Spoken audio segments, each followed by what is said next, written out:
Podtacular episode 433, Anniversary Mayhem, for July 17th, 2014.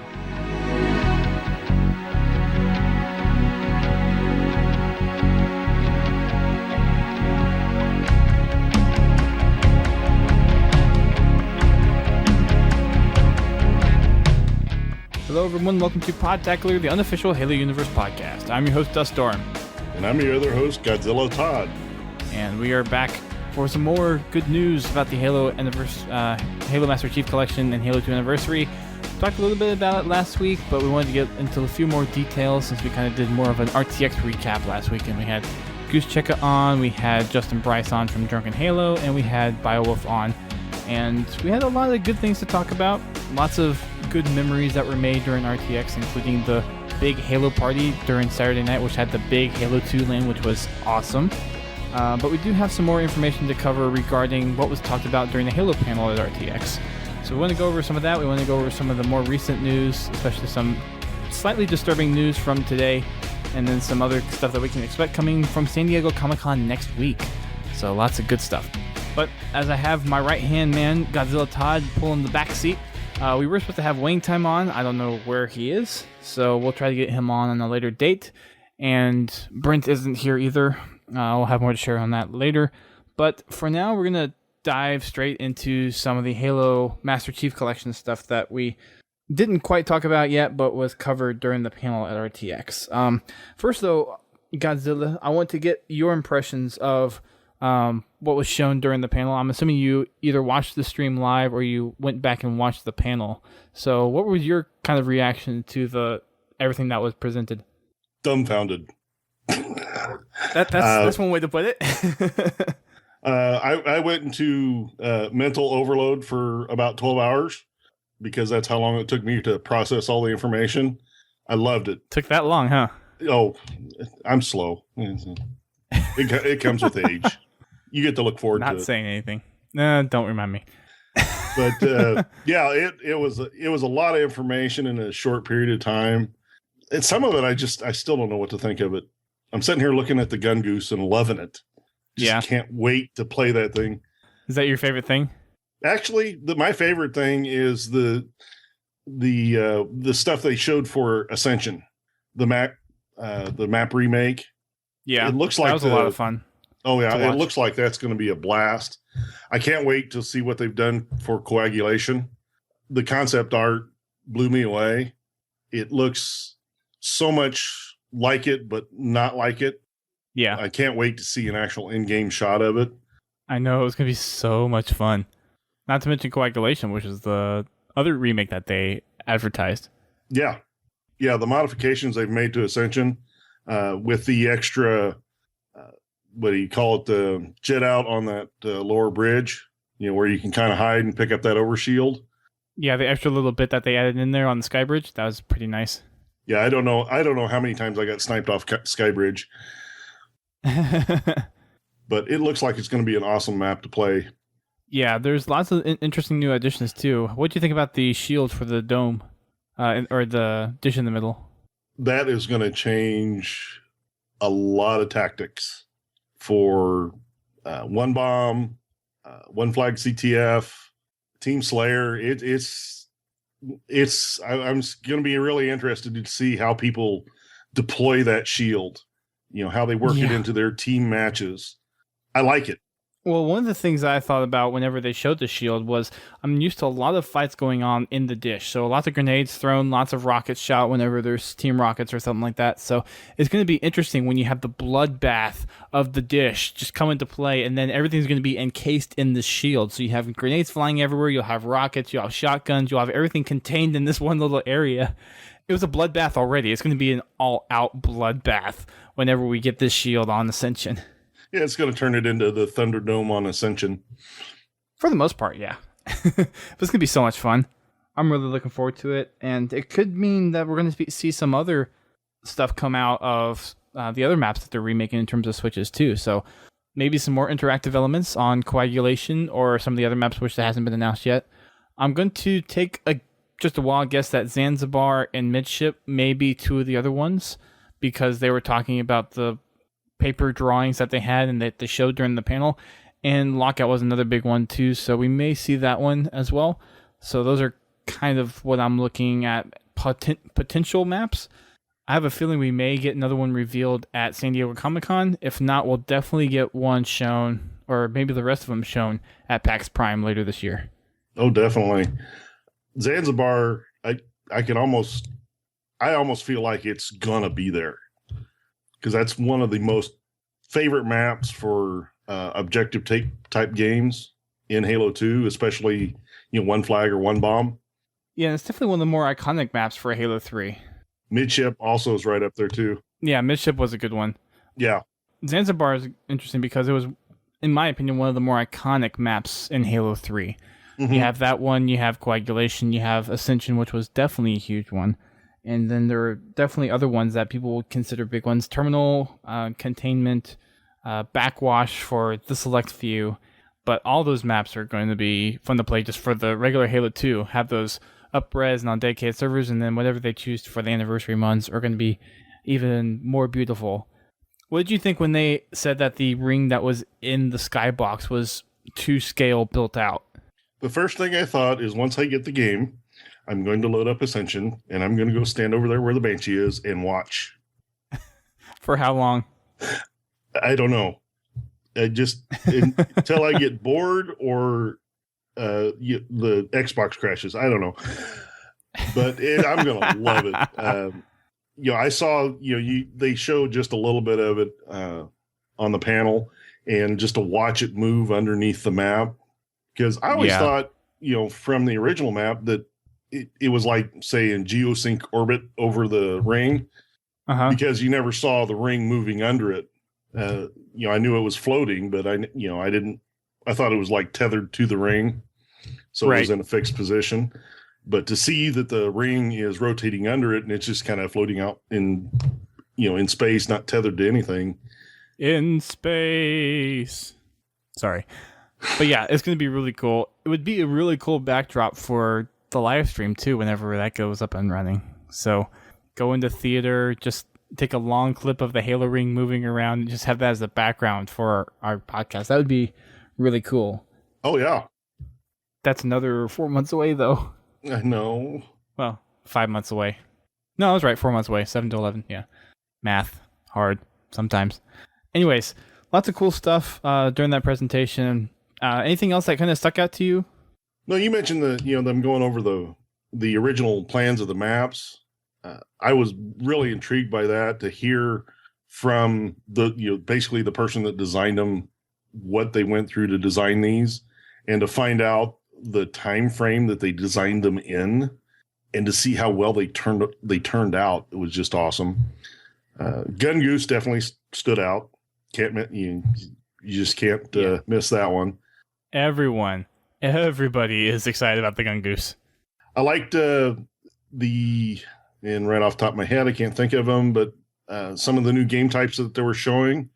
Yeah, so they said that for the Halo 2 anniversary, they're adding game types: Ricochet, Race, SWAT, Infection, and more, which are to later come. Race is going to be good. I really enjoy Race in Halo. And then Ricochet, just with the variety that you can do with the Ricochet game type in Halo 4, if they have all of those options in Halo 2 and maybe add a couple other things, we could see a lot of cool customs in the Halo 2 sandbox, or the Halo 2 anniversary sandbox, which is going to be a tad different from Halo 2. And I've been talking to some of the Griffball people, especially during RTX, and they're like, if there's a way to take Ricochet and make it into a Griffball game type for Halo 2, you can be sure that we'll see some Griffball variants, possibly on Coagulation and whatever other map they decide to put up there. I believe Containment was one we discussed as well. So if they have Containment in there, and definitely for Coagulation, we could see some Griffball maps in there. Hey, Griffball under the bubble shield. Too bad you can't set it to stay on all the time, but... Well, that would be way too small, too. Well, like a two-person Griffball. I don't know. Griffball. Hey, 1v1 Griffball. There you go. Nah, not as much fun. That would be over way too quick, I think. Interesting concept, but probably not. Yeah. Anyways, as far as some of the other stuff during the panel, they mentioned that there was actually thinking about doing a warfare mode for Halo 2, which was going to be a 32-player game mode. they decided to scrap that.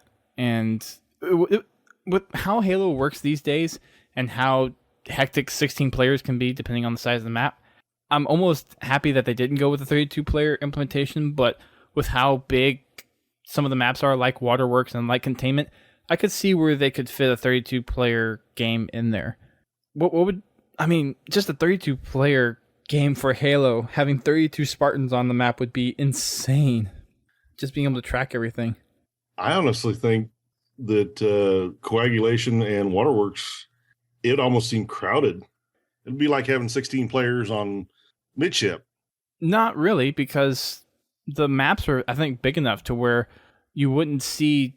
You would see about the same amount of people in the smaller maps as you would do for the 4-on-4 if you had 16-on-16. Because I know for Waterworks, even with this full 16 people, you had to walk around to find somebody. It wasn't someone was always there, where for a lot of the smaller maps on the 4v4, you could almost find someone for sure within 5 seconds. Where Waterworks is like, you have to walk away, you have to get position, and 20 seconds go by, and you may not be firing a shot yet.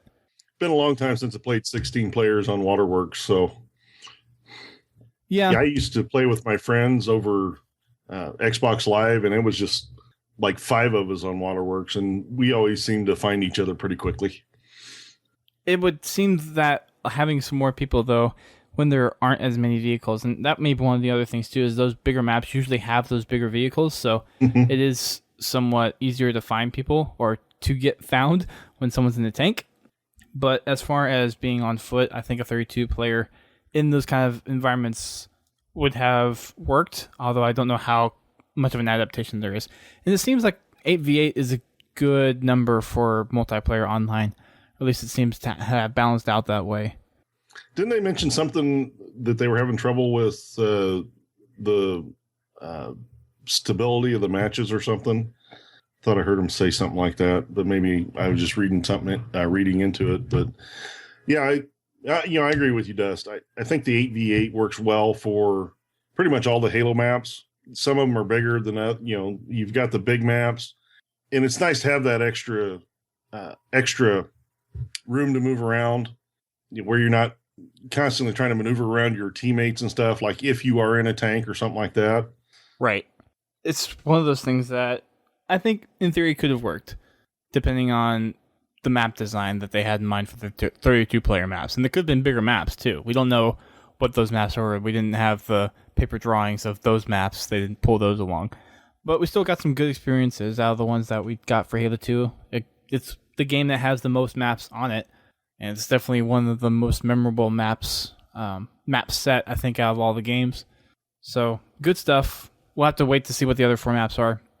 Some of the other things from the Rooster Teeth panel that they had, there's weapon markers now for the Halo 2 anniversary. It's not showing like the actual icon indicators like you do in Halo 4, but when you walk by a weapon and if it's in view, like if you're within, I'm going to guess maybe 30 meters or so, you have this little kind of waypoint marker that points up above the weapon so you can see weapons that are on the ground. That's a really cool addition. It's something that's not too obtrusive to the UI, but I think it's a nice little addition that kind of dials back from the little weapon icons that they had, because one of the things that people were actually complaining about early on in Halo 4 after it got released was just all of the icons that were on the screen because of all the ordnance drops. But now what you have is whenever there's a weapon on the map, even and they didn't really show this off too much because there was only one person showing the demo, but I'm going to say it's probably for drop weapons too, but whenever you go buy a weapon, there's just a little marker there that says there's a weapon on the ground. And I know when I play with my dad, he has a hard time seeing what weapons are actually on the ground. So having the icons there, just being able to go up and see that there is a weapon there would be actually pretty helpful. So I actually kind of like that version of the waypoints other than the weapon icons themselves. Yeah, me too. I learned to adapt to it with Halo 4. But yes, with all the weapon icons on the screen, it did get cluttered. I like the fact that you have to be close to the weapon for the icon to show up. Be a nice way to, to check on snipe or check on rockets. You don't have to actually go to the spawn. You can just get within the 30 meters of the spawn to see if the weapon is there. As far as dropped weapons, I don't know. I don't know if they're going to have the waypoints on them or not. I think they could. I'm sure they could. Just because of the way I think Halo 2 would do the weapons, because for Halo 4, it was ordnance weapons that only had the icons. If you had the weapons set in-game, or if someone dropped the weapons, they didn't have the icon there. So my guess would be that it's just all weapons that are on the map are going to have that little waypoint marker over there, over where they are. Yeah, the weapons that actually spawn on the map. Yep. Well, no, the weapons that spawn on the map and the ones that are dropped, I think, will have the markers. But that's just my opinion. One of the other things that they talked about was, of course, the switch for the satellite dish shield. We talked about that a little bit already. And the changes to the sky bridge that they made, there was actually a few important things. There's 4 key things that I took out. First is that the cover from the big tower has basically been increased, so those little arches on the sky bridge have actually been built up, and they're thicker. So one of the big things was that you would have a sniper that would sit on the sniper tower on the little corner and just watch down the bridge and just snipe people. So now there's a lot more cover, and you're able to get to the sniper tower a little bit more safely when you go across the sky bridge. One of the other things is there's a wider entrance now from the Banshee side of the sky bridge. So if you remember, there was this just little walkway that you would walk down and then get onto the sky bridge. And I remember several times where I would actually walk down that and I would walk over the railing and fall off the map. So this is a little bit wider now. It's easier to get onto and access. And it just, from the development side of things, it made more sense to widen that and make it a little more accessible for people. Yeah, I like the modification at that corner. Yeah, it was one of those things that's like, oh, that's actually a nice little addition that's not too detrimental and not that much of a game changer. So I really enjoyed that, seeing that change as well. And I think it's not going to really alter gameplay that much. No, I actually think it's going to help it. There's been more than once I've been going around that corner and got caught on the geometry or something, or walked off the edge because I wasn't paying attention to where I was. So I think that's going to make a big improvement on the gameplay, at least right there in that corner. One of the other things that they changed was there's now a built-out area underneath the bridge drop-on. So from the middle, there's a little outlet that stuck out, and you could actually jump over to the sky bridge. So they actually built that under, and they have an overshield placed there now. So that was built out. That's a little addition. And if you know from a lot of the other anniversary maps from Halo, Halo Reach for the CE anniversary maps, and then some of the stuff that we got for remakes in Halo 4, they have these little extra pieces that they put in. So this is a little extra piece that they add to Ascension. I don't see that one going to be as too much of a game changer, but I do see it as a good strategic point for maybe looking up the ramp. I don't know what the angles would be to see the ramp going up to the sniper tower, but it may give you some other vantage points. And then there's a skill jump that I didn't even know existed from the sky bridge up to top mid. So they made that skill jump a little bit easier, and there's actually a ramp that goes up to the top mid from the sky bridge. So they added that, and then they added a carbine on the bridge just to give it a little extra firepower for people that are down there. So those are big changes to Ascension. Nothing in terms of new weapons that we saw on Ascension, but they did list out new weapons during the panel.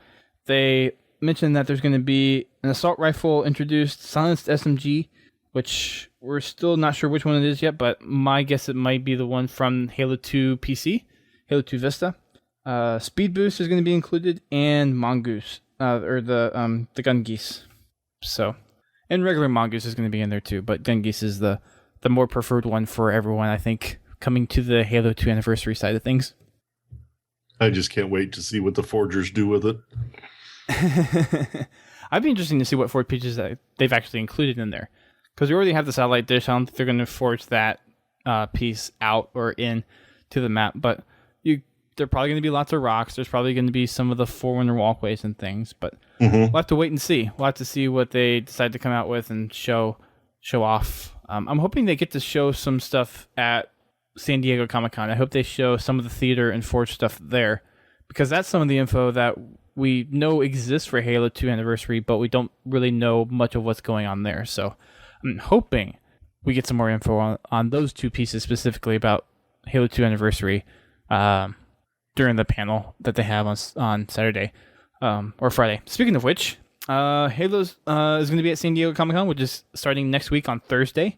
So they have 2 panels. The first one is on Thursday, July 24th, and that's going to be Nightfall First Look. So they're going to go into some of the story behind Nightfall and talk a little bit more about that project.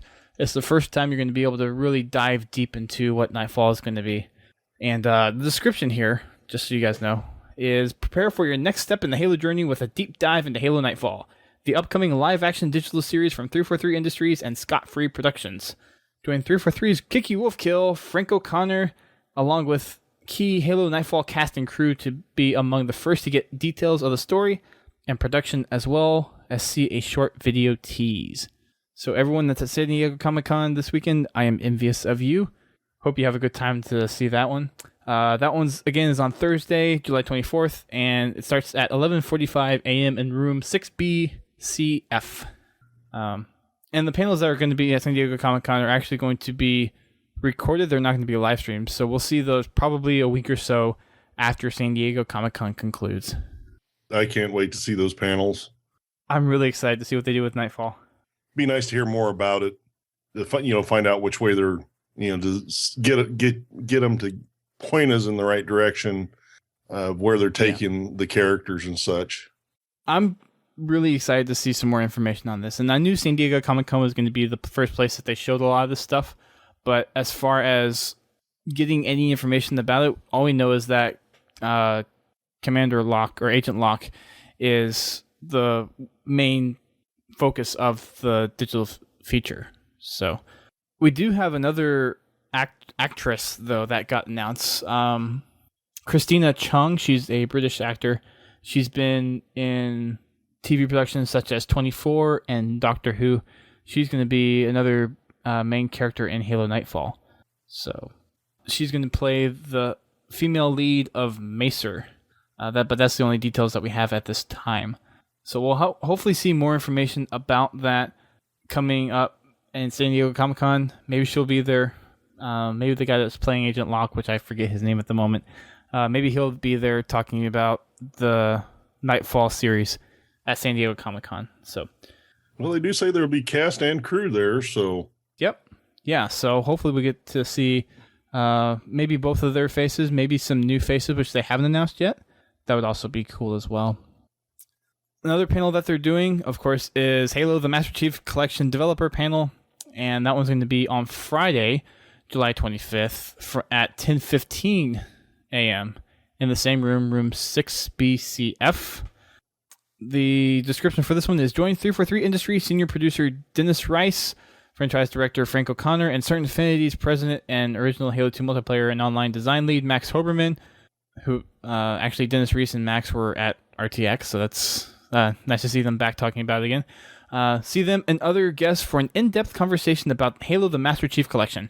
Fans can hear about what to expect from the compilation and discuss the efforts being made to bring the story of the Master Chief and Halo's legendary multiplayer to a new generation. So more information, of course, just coming out of all these conventions. We're going to get some more details about the Master Chief Collection.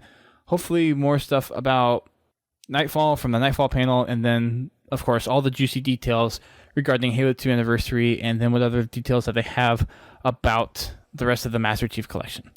I think one of the things I would like to see a little bit more of is just some of the smaller details. We got a lot of big details regarding Halo 2 Anniversary, and while a lot of that stuff is good, and I think that's a lot of stuff that people want to see, I would like to see a few more things talked about some of the smaller aspects. So what things we'll see in theater? Are there going to be any changes to theater? Are there going to be any changes to Forge? What new features and additions are we going to see to both of those functionalities?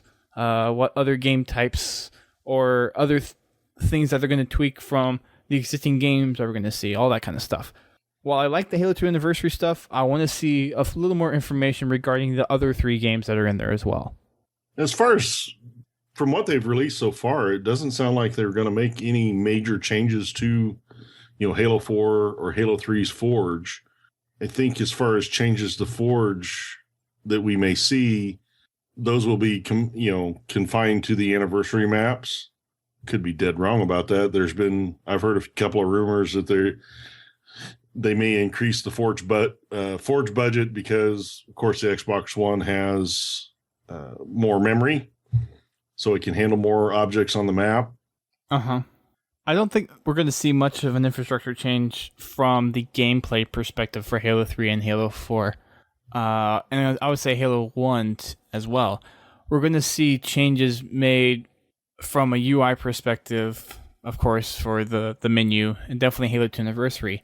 But from talking with Bravo, it does seem like they're interested in trying to do a couple of things with the rest of the games, and they're just kind of toying with whether or not they have time to, or if they have the ability to change it without completely messing around with the rest of the game mechanics. So while everything is not set in stone for the rest of the games, pretty much as we knew them at the final updates is what we're going to get with the Master Chief Collection. But you never know quite until you get the final product. So we may see a couple little tidbits. One thing I can think of is for the map complex, changing or fixing the little geometry glitch in that one base to where you can't actually jump through it and making that native in the game. So it's little fixes like that, I think, where you could see them update those games and just have those little fixes applied. But there could be some other things too. Yeah, I was never able to make that work. Well, they patched it in about 6 weeks after the game came out. So unless you were playing on that pretty religiously or knew about it during that time frame, then you may have known about it. But if you didn't, then you probably never knew it ever existed. I heard rumors of it, but when I may have tried it after they patched it, because for the first couple months, I was probably pretty religiously playing the campaign on it. I did play multiplayer, but I was spending most of my time in campaign. So I may have just got in there after they had patched it. Got it. One of the other things, too, that I want to see them talk about during San Diego Comic-Con, which we may get during the Master Chief panel, is some of the stuff we're going to see regarding the terminals.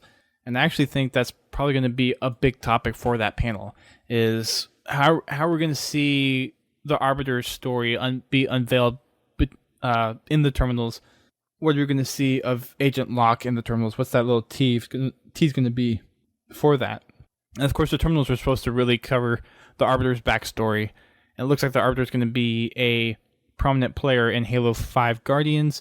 And of course, we have the prologue and the epilogue, which we have no idea what those are going to be yet for Halo 2 Anniversary. So I'm hoping we get some more information regarding those. When everything's said and done with San Diego Comic-Con, though, we will be able to see the panels. They're, of course, not live streamed, but they will be posted on the Halo Waypoint YouTube channel, and they will be posting updates, of course, on their Twitter, Instagram, and Facebook pages as well. So make sure you are subscribed or following all those accounts, and you'll be able to stay up to date with all the San Diego Comic-Con stuff. And I, for once, will actually be able to post about news instead of being there and just having a good time. Because for E3, I know I didn't post anything during the actual convention. And then same thing for RTX. I didn't post anything during that either.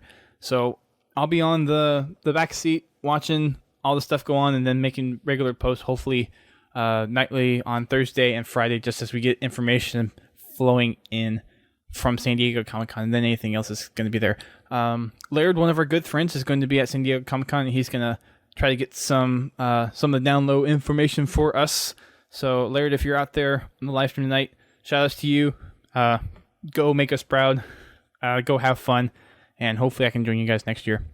So that pretty much covers all of the RTX Halo-related news. Some stuff that we want to get to for some current news. Before we get to this week's bulletin, a couple things going on around the community. Drunken Halo, which is a podcast that is kind of a little more laid back. It's more of a social podcast where two brothers talk about Halo and some of their stuff that they do, just kind of day-to-day stuff. Justin Bryce was on last week and it was on my panel. He's the host over there, and they're hosting their third FFA tournament. Tournament registration opens on July 21st, and it ends on August 8th, with tournament playing starting on August 11th.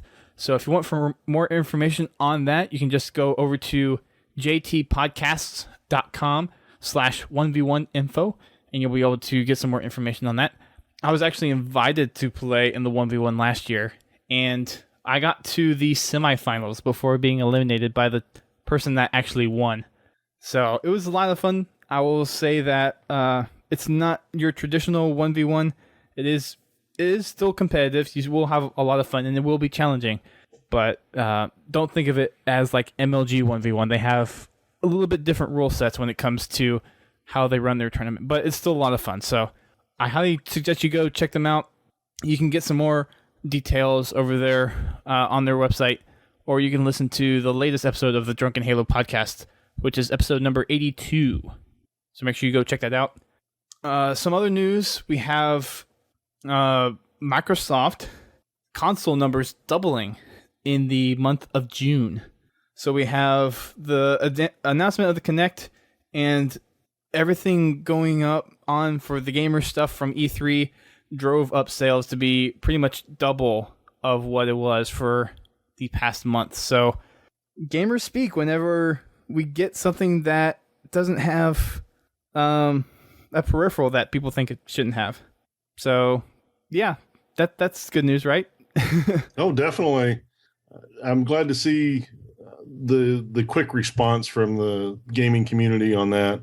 I know that was a big sore point for a lot of people, to have that Kinect and only be able to have the one option for the console. It's nice to see them realize that and drop it and say, hey, okay, well, no, you don't really have to buy the console with it. And to see the community respond so quickly with the sales, that's really, really impressive. Definitely. But unfortunately, following such good news for Xbox, or bad news, depending on where you stand on that, there's the news that Microsoft is laying off approximately 18,000 employees from a restructuring that they're doing throughout the entire company. And Xbox Entertainment Studios, which just launched their first production last month, is going to slowly get the axe. So over the next 12 months, Xbox Entertainment Studios, which is behind some of the productions like the Halo TV show and the Halo digital short Nightfall, is going to get cut.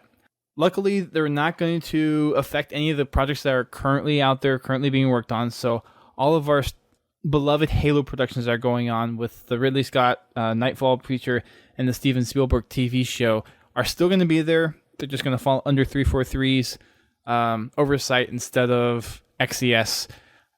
But this is still kind of concerning just from a Microsoft standpoint where there are so many people being laid off. So for everyone that's over in Redmond and across Microsoft that I personally know, best of luck to you guys out there. Really sorry to hear this. It definitely sucks. And I just hope that you guys are, for those that that you guys find another home that you can just enjoy and have a good time working, or maybe it's time to retire and you can find a good place to settle down. But yeah, that's one other piece of news that came out today that was kind of shocking, although we had heard some stuff about it on Twitter and other social media and other news places where there were rumors of them about to make an announcement, and they made the official announcement today. And then Phil Spencer actually sent out an email to the rest of the Xbox side of Microsoft, kind of just boiling down the details of what it means for Xbox. And unfortunately, Xbox Entertainment Studio is the big thing that's going to get the cut. Yeah, I give all my best wishes to those people that are being let go. I understand what working for a corporation is like. Thankfully, I was able to choose to leave and to a better position. But my best wishes goes out to all of them. I hope they find a place where they can call it home. Yeah. One of the interesting things about this series of events, though, is they really push so much from the entertainment aspect of the Xbox One since they announced it last year. And to see that they're really changing gears, just even with Phil Spencer coming in, really changing the focus to games during E3. And it's been a dramatic change for Xbox trying to get back to compete with Sony. They're just making a lot of changes. And actually a big part of this restructuring was killing off the entire Android branch from Nokia. And there's some other Nokia stuff going on as well. So that was actually the big piece of this cut, but unfortunately Xbox Entertainment Studios was also cut as they're trying to refocus on what the Xbox platform is designed to be. So they're actually dialing back a little bit on the all-in-one side of the entertainment stuff, and they're going to focus a little bit more on getting the dedicated entertainment apps. So things like Netflix, YouTube, Hulu, TV providers, and all that stuff. So they're going to focus a little more on getting those premier apps onto the console and let them take care of the content production. But luckily, none of our Halo stuff is affected, which is awesome. But it's still kind of sad that we're seeing all these people have to get cut out. So definitely. Let's see. Next up on the list of things to talk about is Forward Unto Dawn podcast, which is a good friend of ours, has released another episode from a 5-month hiatus, which is a long time coming. So they actually get out of their shell a little bit to talk about Halo 5 thoughts, Halo 2 Anniversary, Terminals, Nightfall, and there's a mysterious account called Catalog on Waypoint that's been making some interesting forum posts. I haven't had a chance to go check them out, but I did take a quick glance at them, and it looks like kind of an ARG type of thing going on with that user. So I'm going to go and check it out a little bit more this weekend and see what's going on over there. Lots of cool stuff around the Halo 2 Anniversary, and I'm really interested to see where they're taking with this. And I actually like seeing that they're kind of getting a little more interactive with their stuff, because Bungie had some really cool promo stuff from the I Love Bees to the Halo 3 ARG that they had. So to see that Waypoint is starting to really dive into that a little bit is kind of exciting. Gives me the feels. Yeah, it's good to see them interacting with the community. I've been watching videos on the catalog posts through Halo Canon, and I really enjoyed them. It's nice that he's putting out those videos, because reading the posts, I don't get them. But he does a really good job of explaining them. They're just a little bit outside my realm of understanding when it comes to that type of ARG or that form of thinking. So I've really enjoyed all the posts. They're really good and interesting posts. They make you think. They definitely do. But yeah, they're back doing the podcast. HaloGAF Radio is actually back too. They're actually under, I believe, Reclaimer Radio is what they called it. I was actually talking to them at, I think it was E3. Yeah. And they said that they were bringing back the podcast, and I just saw in my iTunes feed last week that they did have a new show up under the same feed as it was last time. So if you were following HaloGAF before on iTunes and you didn't unsubscribe yet, you actually will get the new podcast feed in there. So I believe it's called Reclaimer Radio, and I haven't listened to it yet, but I know it's out there. So it's another good Halo podcast to go listen to. Make sure you go check it out. You can either find it at halogaf.com, or you can just search for HaloGAF Radio on iTunes, and I believe you'll find it there as well. I'll have to go check my feed, see if I've got the new episode downloaded. Do it, man. I'll wait until after the podcast. That's fine. On other news fronts, we have another community spotlight. This week, it's Flamesword. He's one of the Halo pros, and they actually go through a little bit of some of the not quite competitive stuff that he does, but he's very focused on healthy lifestyle too. So you'll see some of how his gamer culture crosses over with him staying fit, and what he does on his YouTube channel, which isn't just strictly Halo, but just staying active and healthy as being one of the key things that he does as a gamer, which is pretty cool. But you'll go in there and see that he really got into Halo during Halo 2 and Halo CE. He's part of Optic Gaming, really likes Lockout FFA snipers, and lots of other stuff. There's, of course, the Spectator mode, which is one of the number one things on his wish list, which I think is on everyone's wish list at this point, is to have a Spectator mode. But go over, check it out. It's on the Waypoint blog right now. Actually, it's a pretty good read. I read through most of it, and some of the answers were pretty short, so it's not as long and winded as mine was.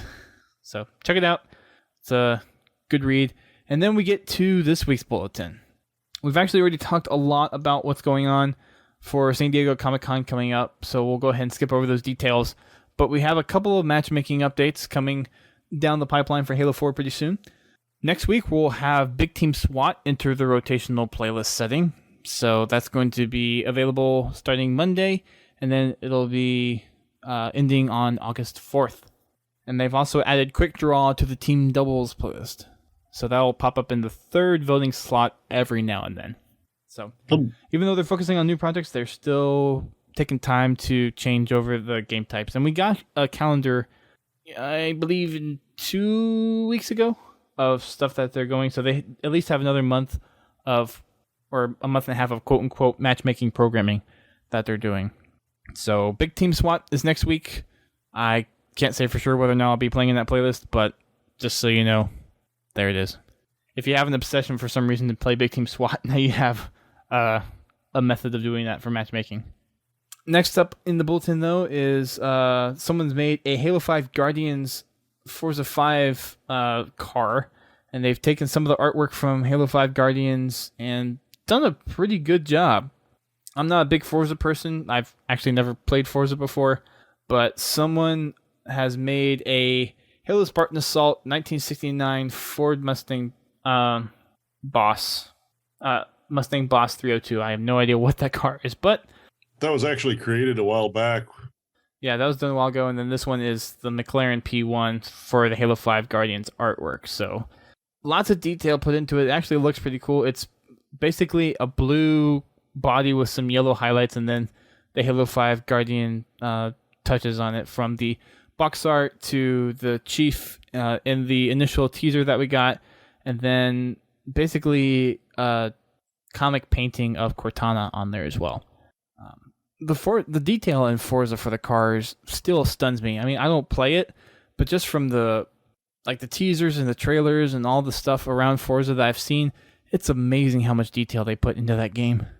It is. I saw a walk around of the Warthog that they put in there, and just to see how detailed that was. Because, I mean, there's a lot of detail on a Warthog that we don't see in game. You know, the roll bars and the way the way they're shaped, the indentations on the gas tanks that hang off the back. It's just, which I always found weird since it runs off hydrogen.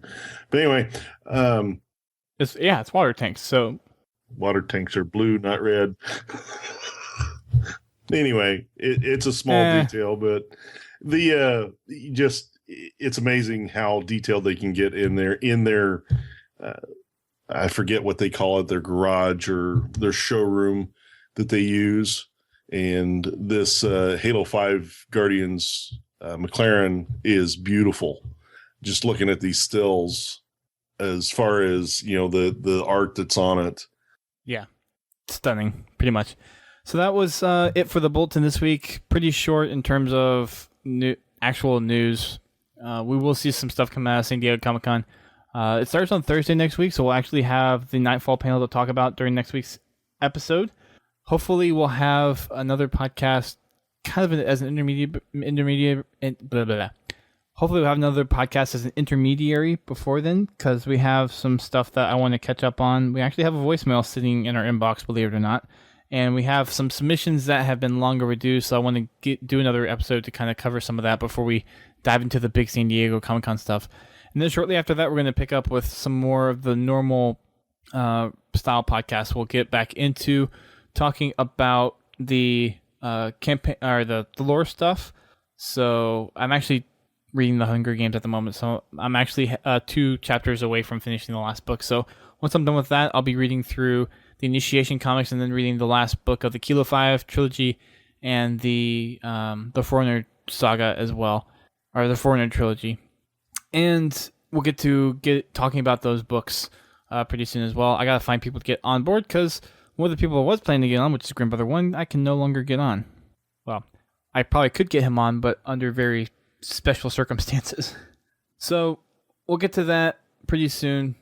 And then there's some other Halo 5 related podcasts that I want to do. The only one we've done so far is Forge, but I do want to get some other podcasts in there as well to talk about different aspects that we want to see in Halo 5. So that is what you can expect coming up after San Diego Comic-Con. And then, of course, PAX Prime is pretty close around the corner as well. It's 6 weeks away, I think. Yeah, 6 weeks away. So I'll be there Griffball Hub will be there, Radio Live will be there, HBO will be there. A lot of different Halo communities are going to be there present at PAX Prime. We're going to get some more details, I'm sure, about the Master Chief Collection. And we'll probably have almost all the details that they're willing to share about the Master Chief Collection experience there at PAX Prime. So if you have tickets, if you're fortunate enough to have tickets, then make sure you definitely hit us up at PAX Prime. If you're at San Diego Comic-Con this weekend, have fun. Please be safe. Please enjoy the panels. I am going to be super envious of you, but we'll be on the home front trying to cover everything going on here. So, yep. I believe that we'll wrap it up for tonight. Kind of a short show for tonight. Just wanted to get some stuff out of the way in terms of the big news and catching up with the Rooster Teeth announcements that they made regarding the Master Chief Collection. And because Wayne Time wasn't on for tonight, that kind of cuts it a little short as well, because I wanted to talk to him about some of the PC side of things regarding the Master Chief Collection, like the inclusion of the Halo PC maps, and talking about the potential Halo PC weapons like the Science SMG and Halo 2, and just kind of give an introduction of what he's doing on his channel and what he's doing over at Radio Live now. Seen a lot of good things on his channel. I really enjoy his playthroughs of the custom campaigns on CE. It'd be really good to hear his point of view on this, the Master Chief Collection. Yeah. All right. That's going to cover it for tonight. Thank you guys for tuning in. Make sure you check out all the stuff that we covered. I know we covered a lot, so there are going to be links in the show post whenever we get the show posted. Make sure you check out that. It's going to be on podtacular.com. Make sure you guys head over to the forums. They're going to be starting a lot of discussions here pretty soon, especially with San Diego Comic-Con coming up. And that usually generates a lot of discussion around Halo 4. So we're going to have lots of threads going on, lots of stuff talking about Halo 5 as well, and some other things that are going to be coming down the pipeline for Podtacular specifically. So head on over to the forums. If you are not on there already, join the conversation. Participate in our game nights. We're actually... Oh, do you want to talk about the new game night they're going to have? Oh, definitely. Starting next week, we're going to pick up a second game night. It's going to be on Tuesday. Tactical Tuesdays. We're going to play a mix of Halo 2 Vista, Halo 3, Halo 4, and Reach. If we can... we're mainly going to concentrate on the matchmaking. If we can get a full lobby or enough people... we may be willing to help you out with some achievements. Sweet. But to join in on that, all you have to do is message me on Xbox Live at Godzilla Space T. You can also message me on the forums under the same name, or hit me up on Twitter at Godzilla Todd. Very cool. And I'll be glad to pass along any of the information you request. Cool. So make sure you check those out, guys. Again, you don't have to do anything special to sign up or get your name on the reservation list. All you have to do is send us an invite or send us a message, mostly Godzilla Todd, because he's going to be on there, and that's, of course, his gamer tag is Godzilla T. I show up every now and then to the game nights just because of stuff I'm working on. I try to be there whenever I can, and at least try to make them every other week, just so I can be consistently there and be able to just interact with our fans, which is something I think is important for the Halo community at large. Find a place to get plugged in, whether it be Wacky Wednesday, Tactical Tuesdays, or just perusing the forums. We would love to see you guys get involved with the community and really just get ready for the excitement that's going to be Halo Master Chief Collection and Halo 5 Guardians coming out next year. It's a good time to be a Halo fan, and we hope that you guys can be along for the ride. Woohoo, I'm ready for it. Good. Couple of administrative things. Make sure you check out the Podcast Network. It's a network that we're a part of for game-specific shows, including shows like Guardian Radio, which is the podcast for the Guardians of Destiny.com. Of course, they're talking about Destiny, which the beta is out today for PlayStation owners.